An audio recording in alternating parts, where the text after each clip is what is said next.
नमस्कार। आज अपन पढ़ेंगे निःशुल्क और अनिवार्य शिक्षा का बाल अधिकार अधिनियम। इसको देखना, यहाँ पूछते हैं कि इसके एग्जैक्ट लाइन क्या है। देखो, आप इंग्लिश में याद रखो, right of children to free and compulsory education act 2009। ये क्या एक्ट है? तो यहाँ पर आपको पूछ सकते हैं निःशुल्क व अनिवार्य शिक्षा का बाल अधिकार या कानून पूछ सकते हैं। ठीक है, इसलिए वर्ड ध्यान रखो, क्या है? अधिनियम 2009 बना।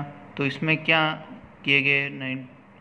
अनुच्छेद 45 है, उसमें दे रखा राज्य को 14 वर्ष तक की आयु के बच्चों के निःशुल्क अनिवार्य प्राथमिक शिक्षा की व्यवस्था करने के निर्देश दी गई। यानी कि ये अनुच्छेद देखो, ध्यान से देखना, संविधान में अनुच्छेद 45 दिया हो, उसका मतलब क्या है? राज्य क्या करेगा? 14 वर्ष तक की, यानी कि 0 से 14 वर्ष, ये ध्यान रखो। तो आंगनवाड़ी भी होती है, वो इसके अंतर्गत आती है, 14 वर्ष तक, 8वीं क्लास तक। इसी क्रम में संसद द्वारा 1 दिसंबर 2002 को 6 से 14 वर्ष तक की आयु के बच्चों हेतु निःशुल्क अनिवार्य शिक्षा को मूल अधिकार बनाने, यानी कि 1 दिसंबर 2002 को 6 से जो 14 वर्ष तक के बच्चों हैं उनके लिए निःशुल्क शिक्षा प्रदान करने के लिए मूल अधिकार बनाने और मुहैया कराने के लिए माता पिता और अध्यापकों को मूल कर्तव्य बनाने तो 86वां कौन सा 86वां संविधान संशोधन 2002 पारित किया गया। तो यानी कि ये ध्यान रखना, 86वां संविधान। और इसको कब लागू हुआ? 13 दिसंबर 2002 को। इसके अंदर क्या व्यवस्था की गई? 21 क में मूल अधिकार तथा 51 का मूल कर्तव्य में ट यानी कि के जोड़ा गया, जिसका और अनुच्छेद 45 में संशोधन किया गया। 3 अनुच्छेद में किए गए। 21 क में मूल अधिकार जोड़ा गया, 51 का मूल कर्तव्य में, जिसको देखो के यानी कि 11वां जोड़ा, और अनुच्छेद 45 में संशोधन किया गया। ठीक है, और इसके अनुसार कौन सा अनुच्छेद बनाया गया? 2009 में इसको महोदय से स्वीकृति मिला, 27 अगस्त 2009 को गजट में प्रकाशित किया गया। ठीक है, 1 अप्रैल 2000, ये तारीख याद रखना, 1 अप्रैल 2010 से संपूर्ण देश में लागू हो गया और विश्व का भारत कौन सा 135वां देश बन गया।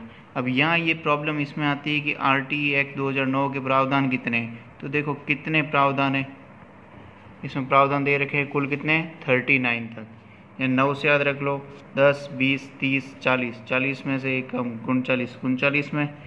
तो अब यहाँ देख लो कि इसमें एक चीज़ तो याद रखने की, 39 तो इसमें क्या हो गए? आर्टिकल्स हो गए। ठीक है, और धाराएं हो गई। धाराएं कितनी होगी? 39। उसके अंदर अध्याय कितने? 1, 2, 3, 4, 5, 6 और 7 अध्याय हैं। ठीक है, अब उनको पता चल गई 39 अनुच्छेद हैं इन धाराएं, और किन में है? 7 अनुच्छेदों में, 7 भागों में। तो पहला क्या है? प्राथमिक, ये प्रारंभिक। तो इसका देखो क्या संक्षिप्त शीर्षक, विस्तार और लागू होना, यानी कहाँ लागू होगा प्रारंभिक में। फिर परिभाषा दे रखी है, यानी कि पहले वाले में 2 है। ठीक है, संक्षिप्त शीर्षक और परिभाषाएं। फिर दूसरा वाला है, उसमें दे रखा निःशुल्क और अनिवार्य बाल शिक्षा का अधिकार। देखो इसमें अधिनियम नहीं दे रखा, सिर्फ इतना दे रखा, हेडिंग ही इसका। तो निःशुल्क, और तीसरे नंबर के निःशुल्क बाल शिक्षा का अधिकार, यानी कि अधिकार की कहाँ बात की गई है? अनुच्छेद 3 में और भाग 2 में, अध्याय 2 में। फिर प्रवेश न दिए गए या प्रारंभिक शिक्षा पूर्ण नहीं कर पाए बालकों के लिए विशेष प्रावधान किए गए। ठीक है, अन्य स्कूल में स्थानांतरण का अधिकार, यानी कि अब तो आपने इसमें तो प्रारंभ में क्या दिया? इसका शीर्षक बता दिया, इसकी परिभाषाएं बता दी। फिर दूसरे में हम अधिकार दे रहे बच्चों को, अधिकार है, तो अगर प्रवेश नहीं किए गए तो बालकों को कैसे प्रावधान किए गए। फिर अन्य स्कूल में अगर बच्चा नहीं वहाँ पढ़ना चाहता, दूसरे स्कूल जाना, तो उसको स्थानांतरण कर सकता है। फिर ये तो बच्चों से संबंधित हो गए। अब तीसरा आया, किससे संबंधित होगा? सरकार से, स्थानीय प्राधिकारी और माता पिता के कर्तव्य। पहला वाला तो इसका आर्टिकल खुद का ही है, अरेंजमेंट किया होगा। फिर दूसरा अधिकार की बात की, बच्चों को देना, अगर प्रवेश नहीं कर तो उन बच्चों को विशेष प्रावधान करने, और अगर वो प्रवेश नहीं कर पाते, अगर दूसरे स्कूल जाना चाहते हैं तो स्थानांतरण दे देना, ट्रांसफ़र कर देना। फिर उसके अंदर सरकार के क्या कर्तव्य, स्थानीय प्राधिकारी और माता पिता के क्या कर्तव्य।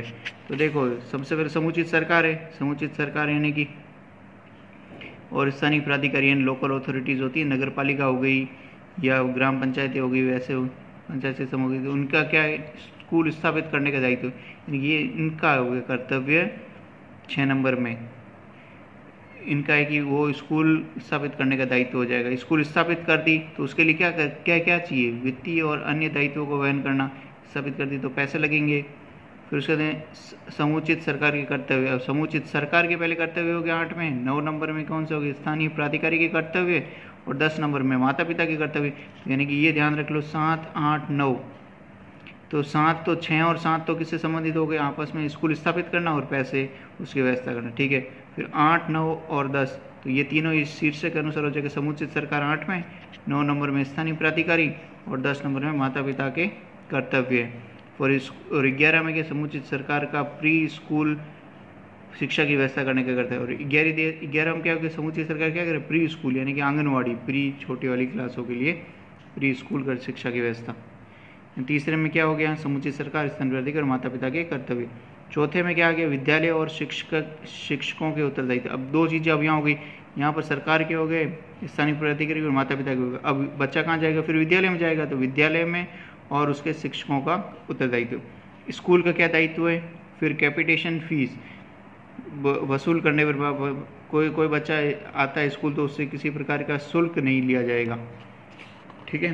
फिर 14 नंबर में क्या हो गया, अब बच्चा स्कूल का दायित्व है बच्चों को लेके आना, पढ़ाना, करना। फिर उससे कैपिटेशन, उस बच्चों से फीस नहीं लेना। फीस नहीं लोगे, अगर वहाँ पर फिर फीस नहीं लोगे तो फिर प्रॉब्लम क्या आएगी, वो देखेंगे कि आयु संबंधी, आयु का सबूत होना चाहिए। अब अगर आयु का संबंध नहीं है तो भी उसको प्रवेश से इनकार नहीं किया जाएगा 15 में। फिर कक्षा में रोकने और निष्कासन का प्रतिशत, इसको देखो याद करने के लिए 17 और 18 में देखो न रोका जाएगा। अगर प्रवेश बच्चे ने पा लिया तो ठीक है, अगर नहीं है तो भी उसको रोका नहीं जाएगा, ठीक है। और उसके बाद 16 में क्या दिया, बच्चों को कक्षा में रोकने और निष्कासन का प्रतिशत, यानी बच्चे को वहाँ पर बिठा के रखना है, रोको फिर और ठोको, मतलब बात के रोको और ठोको। 7, 16, 17 में याद रखने के लिए। 17 में क्या है, बालक के शारीरिक दंड और मानसिक उत्पीड़न का प्रतिशत, यानी कि उसको मारना नहीं है। 18 में क्या दे रखा, 18, 19 2 इम्पोर्टेंट है एक जैसे। तो क्या मान्यता प्राप्त किए गए बिना विद्यालय स्थापित करने पर होगा, अगर मान्यता नहीं मिली तो आप उसको रोक सकते हो। 19 में क्या है, विद्यालय के प्रतिमान और मानदंड, तो वो मान्यता के लिए जो मापदंड होते हैं वो विद्यालय को पूर्ण करना चाहिए। और 20वां क्या, अनुसूची में संशोधन करने की शक्ति होती है, ठीक है। अब फिर है 21 और 22, ये एक जैसे, यहाँ थोड़ा इंपॉर्टेंट ध्यान देना, क्योंकि 21 में क्या है, विद्यालय प्रबंध समिति। अब विद्यालय की बात कर रहे हैं तो सबसे पहले ये सब इंपॉर्टेंट हो गए, माता पिता और सब क्या करेंगे, विद्यालय का प्रबंध करेंगे, टीचर। फिर विद्यालय का विकास किया जाएगा, पहले प्रबंध करोगे, मैनेजमेंट होगा, मैनेजमेंट क्या करेगा, उसका विकास करेगा। फिर 23 से लेके 28 तक सब टीचरों के हो गया, 23 से 27 तक, 28 तक। तो 23 में क्या देगा, शिक्षकों की योग्यता और सेवा की शर्तें, यानी कि शिक्षक बनेगा। अब विद्यालय का विकास कर दिया, अब बात आ रही है शिक्षकों की, तो योग्यता और सेवा की शर्तें होनी चाहिए। फिर 24 में क्या हो गया, उनके सेवा योग्यता हुई, तो योग्यता उनका कर्तव्य हो गया। फिर कर्तव्य हो गया तो अब वो बच्चों को पढ़ाएंगे कैसे, किस अनुपात में बताएंगे, छात्र शिक्षक अनुपात 25-25, ऐसे याद रखने के लिए। फिर 26 में क्या हो गया, विद्यालय में शिक्षकों की रिक्ति को भरना, खाली स्थान है, अनुपात है। अब शिक्षक मान लो कि कम है, बच्चे ज़्यादा है, तो उसको कैसे भरेंगे, शिक्षकों की रिक्ति को भरना। फिर गैर शिक्षण प्रयोजन हेतु शिक्षकों के अभियोजन करने पर प्रतिबंध, यानी कि टीचरों को रिक्ति भर दी, अब टीचर हो गए, अब उनको जाने से रोकने के लिए क्या करना चाहिए, दूसरे कार्यों में उनको नहीं लगाना चाहिए। फिर उसके बाद में 28 नंबर, वहीं रुके रहेंगे तो फिर वो अगर प्राइवेट ट्यूशन भी नहीं पढ़ा पाएंगे तो प्राइवेट ट्यूशन का मना करना। 23, 24, 25, 26, 27, 28। 23 में हो गए शिक्षकों की योग्यता और शर्तें, योग्यता होगी तो उनके कर्तव्य हो गए सब 24 में। 25 में उनके छात्र शिक्षक अनुपात हो गया, अनुपात बनाए रहने के लिए क्या करेंगे, टीचरों की जो रिक्तियाँ होंगी उसको पूर्ण करना। अब रिक्तियाँ पूर्ण करने के लिए क्या होगा, टीचरों को दूसरी जगह काम करने से रोकना, और दूसरी जगह काम करने से रोकना तो उसमें क्या आ जाएगा, प्राइवेट ट्यूशन भी नहीं करने देना। फिर 5वें नंबर में प्रारंभिक परीक्षा का पाठ्यक्रम और उनका पूरा किया जाना, यानी कि देखो पाठ्यक्रम हो गया और दूसरा क्या होगा, पूरा किया जाना। तो पूरा कैसे करोगे, 29 नंबर में पाठ्यक्रम निर्माण और मूल्यांकन प्रणाली, यानी कि जो पाठ्यक्रम है वो पूरा करना, और उसका पूरा करेंगे तो उनको क्या होगा, परीक्षा और पूर्णता प्रमाण पत्र प्रदान करना बच्चों को, यानी कि पाठ्यक्रम 29 में, 30 में पूरा करना, उसको प्रमाण पत्र देना। फिर 26 नंबर में है कि बाल अधिकारों का संरक्षण। अब बच्चों का देखो, अब यहाँ तक हो गया, अब उनके अधिकारों का संरक्षण कैसे करेंगे, बालक के शिक्षा के अधिकार की निगरानी रखना। फिर शिकायतों का निपटारा, जितनी भी शिकायत है उनका निपटारा करना। फिर 33 और 34 एक जैसे हैं। राष्ट्रीय सलाहकार परिषद का गठन, राष्ट्र की स्तर पर होगा तो बाल अधिकार राष्ट्रीय सलाहकार परिषद का गठन, और राज्य विकास संघ राज्य सलाहकार परिषद। 33 और 34 में राज्य, 33 में केंद्र।